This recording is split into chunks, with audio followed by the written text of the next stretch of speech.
Hey folks, I'm Ryan Clover Owens at the Durland Alternatives Library, and last month, author and public advocate Steven Druker stopped by to discuss his latest book, Altered Genes, Twisted Truth. His visit inspired a spontaneous interview, which I recorded on my phone, but you won't see me in the interview, but you will hear me ask a couple questions. Hi, Steven. Welcome to the Alternatives Library. Thank you very much. I'm delighted to be here. So, your book, Altered Genes, Twisted Truth, How the Venture to Genetically Engineer Our Food Has Subverted Science, Corrupted Government, and Systematically Deceived the Public. It's a long title. There's a lot in there. And so could you just start by telling us a little bit about the industry and how the industry has anchored itself today? Well, when we want to talk about how genetically engineered foods have been able to advance and actually permeate the fields in the United States, Canada, and the supermarkets in those countries and many other countries of the world, we actually shouldn't focus just on the biotechnology industry, because as my book demonstrates, the whole genetic engineering venture has been chronically and crucially dependent upon deception. And that goes way back beyond the introduction of genetic engineering into agriculture.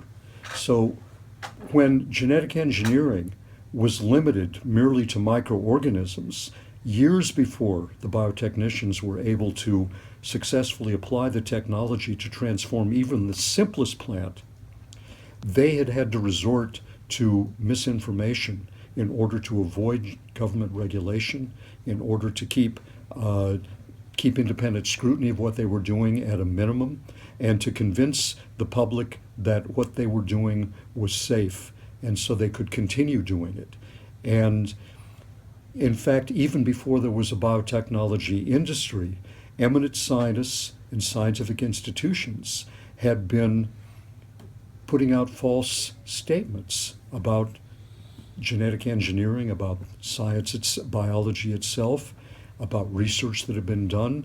In fact, there were claims about research that had been done showing that the technology was safe, and the research wasn't there. The evidence that was being claimed was phantom evidence. It was just some scientists sitting around at conferences speculating, but that's not scientific evidence. And they purported that they had solid evidence demonstrating that research with recombinant DNA technology, which is the technical term for genetic engineering, was safe. That was all bluff and bluster. In fact, more than that, that was basically fraud. And my book documents how year after year, every critical phase at every critical step of the genetic engineering venture, its proponents have had to resort to one or another form of deception in order to allow it to advance with minimal regulation, and in order to win over the media, to win over legislators. And it's not a very pretty story, but it's a story that needed to be told, and many people are pleased that it's finally been told and the facts are out. It's basically the facts about how the facts have been distorted. And it's very important to understand that. And if the scientific establishment had actually refrained from twisting the truth and had been upfront, then we would be in a very different world today. Genetic engineering would have had a far different history than it has had.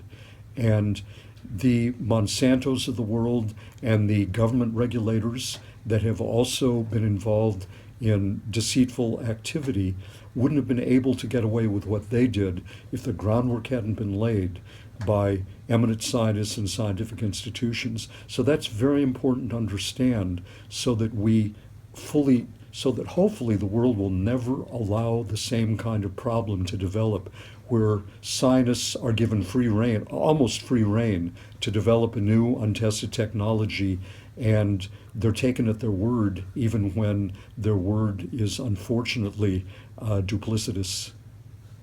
I have to ask, what motivates people, companies, to produce genetic GMO foods? Well, there are several different motivations, and of course, there's just scientific curiosity and can we do this? And it was felt that there could be major benefits, major benefits would accrue from doing it. And in the early days, it was legitimate to be focused on the benefits, uh, but it was not legitimate to downplay the risks, which started happening.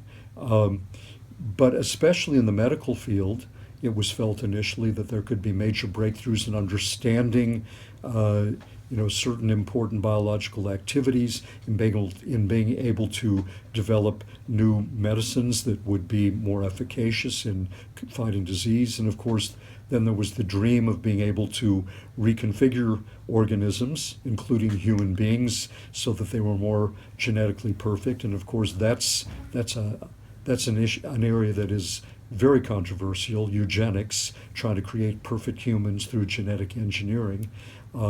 There was, this idea of gene therapy, trying to cure human disease through the application of genetic engineering. And from early on, there was a dream that if this technology could be applied to agriculture, there could be major advances. So from the earliest days, one of the major goals of the biotechnicians was to expand the application of the technology into food production, because there were all these dreams of increasing yields and reducing the need for herbicides and pests and insecticides, and creating crops that were more drought resistant. All of the claims we continue to hear about. Yeah, these are definitely the things they. But the benefits were focused on, Yeah. and the risks were really downplayed, if not fully ignored. Was there also like a business interest? Like is it more profitable to create something that's genetically modified as opposed to farm a traditional way? Definitely, there was a profit motive involved even before the technology was successfully applied in agriculture, because with the advent of genetic engineering, biologists were suddenly put in a position, and then can we back that up or edit it out? With the advent of genetic engineering and with a crucial U.S. Supreme Court decision that life forms could be patented, biologists were put in a position of being able to patent some of the research, actually get ownership rights of genes.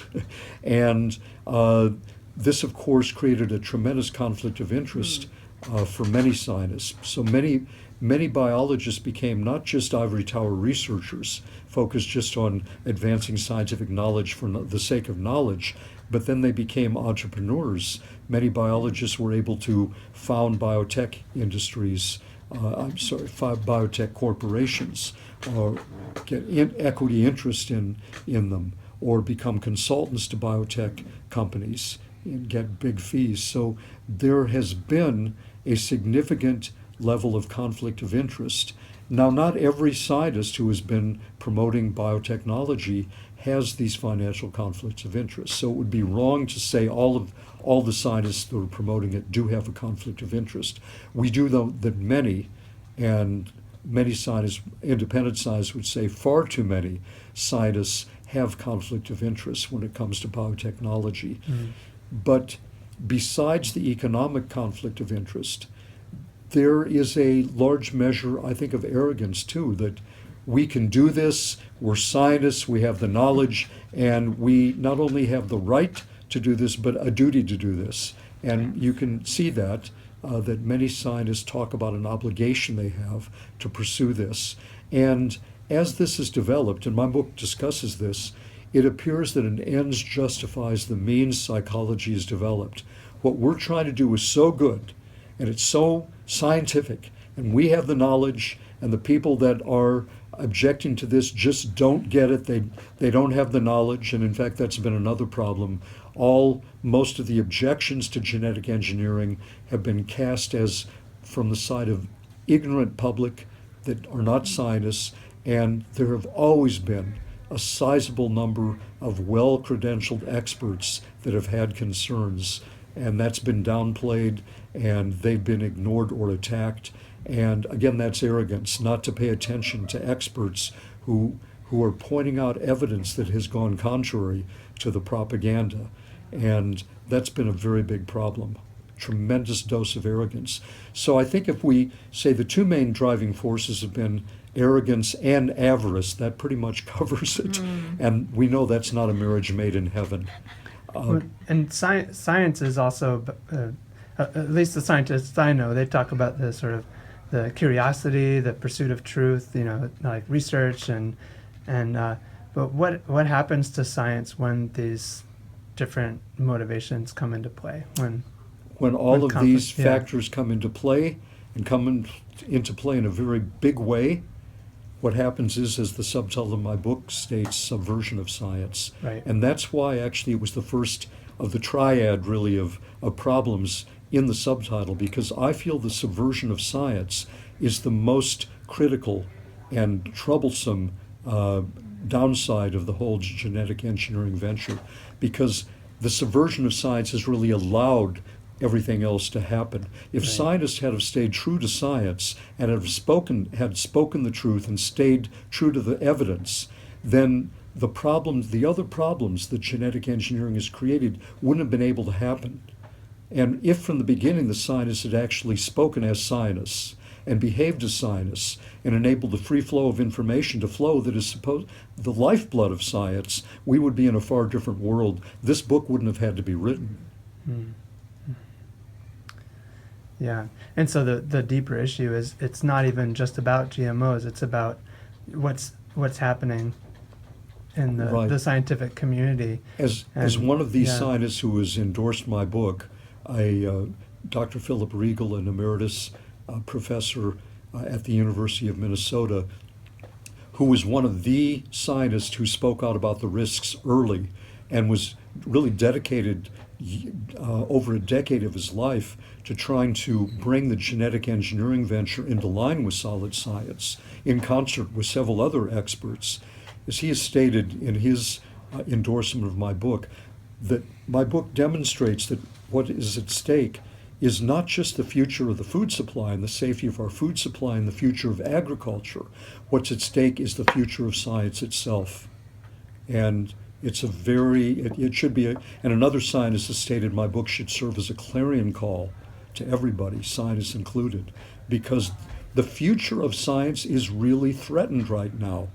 And scientists who have been hoodwinked, and the majority of scientists who claim that they think genetic engineering is safe they're not molecular biologists and they're not plant biologists. They don't understand the intricacies, they don't understand the facts, they don't understand the risks. They are relying on colleagues who have misinformed them, scientists in whom they had a right to trust, but have basically hoodwinked them, along with Congress and the public. Mm-hmm. And I think once those scientists begin to wake up and understand what's going on, they will, I hope, stand up and fight to reclaim science. Mm-hmm. And in fact, I wrote my book with those scientists in mind. Mm-hmm. It's really written as a resource and a wake-up call to the majority of scientists who have been hoodwinked into believing that these foods are safe and that this whole technology is safe. There's a pretty consistent conflict between science and public relations, and what you're saying really speaks to this. And so oftentimes people come up with evidence, with research that disproves what the public relations backing these industries is saying, or what the scientists that back these industries say. What happens to the scientists and the people like you who step up and talk about this, try to expose it? What has unfortunately happened to any scientist who has done research that detects problems with one another genetically engineered organism, or scientists who have spoken out about their concerns, their evidence-based concerns, or people like me who do extensive research and then write about what the research show, what the facts show, we get attacked quite unjustly, and it continues. And unfortunately, scientists who've been attacked, scientists who have done the research that has demonstrated problems or spoken out, have been so viciously attacked. Some have been fired, they've lost jobs. This has happened more than once. If they are junior faculty that don't yet have tenure, they are denied tenure. Even if they have tenure, then life is made miserable for them. Their reputations are destroyed. I know of one eminent Australian scientist. He had an eminent long career in science, but he began to voice his concerns about genetically engineered organisms. He was an emeritus professor. So you'd think they couldn't really touch him at that point. That means he's essentially retired. Basically, the dean took away his office, they took away his privileges, made him unwelcome at his university, so he just stopped trying to even go. But he said, at least he talked to me when I was in Australia. He said, at least I had my career. I had a good scientific career as a professor. I published. He said, my son has spoken out too, and he said, he won't have a career in science now. He won't be able to get a job at a university. He won't be able to get a job in private industry either. He said because he has spoken out, science-based concerns, he said his career in science has probably been, derailed completely. That shouldn't happen. Mm. And for people that are watching this or who read your book, it's not always comfortable or exciting to learn about these things. And so is there anything that you would say to them or anything that people can do in your mind? I mean, you're certainly taking action within your field. What can people who learn about this do to get involved or to confront it? Well, everybody can do far more than they realize, I think. But of course, the main thing to do is there's that old saying, think globally, act locally. And I think the first thing that people should do is make sure that the foods that they're buying and the foods that they're feeding their children are free of genetically engineered ingredients. And so it means just get educated, start reading labels, start shopping intelligently, because every time we spend money on food, we're actually voting with our dollars. If we continue to buy food that have GMOs, that's a signal to the industry that they can keep selling them. And if people stop buying those foods, if there's a significant rush away from those foods, and there is a significant move now away from the foods, it's just not big enough yet, that sends a powerful message, and that itself can be a major force for change. Mm. Also, I think it's important that people get the facts so that they can stand up against the propaganda and start speaking out to their friends who have been misinformed, to others. And many people know other people who have quite a bit of influence, and they can get those people to become apprised of the facts and then do something. But it just seems to me that it's not the time to throw up our hands or sit on our hands and say, it's gone too far, we can't do anything. We could end this. In fact, my book makes a strong point that this massive venture that seems so powerful and seems so now inevitable and unstoppable, it is so highly vulnerable. This whole massive edifice rests on a foundation of falsehood and fraud, and therefore all we need is an open airing of the facts, and it will quickly collapse. I've been telling people when I speak, and as I speak here now, right at the end of September of 2015, I still believe that it is highly feasible that this whole venture could be in its death spiral before the end of the calendar year of 2015. All it would take a few key people reading my book and getting the facts, and there could be a huge turnaround, because it really is so contrary to the facts. This whole venture has been fact averse, and when people realize the extent, the huge glaring gap between the actual evidence and the propaganda, there could be a massive and rapid turnaround. So I remain very optimistic, and this is not the time for pessimism, it's the time for optimism and just for acting intelligently. Mm-hmm. Mm-hmm.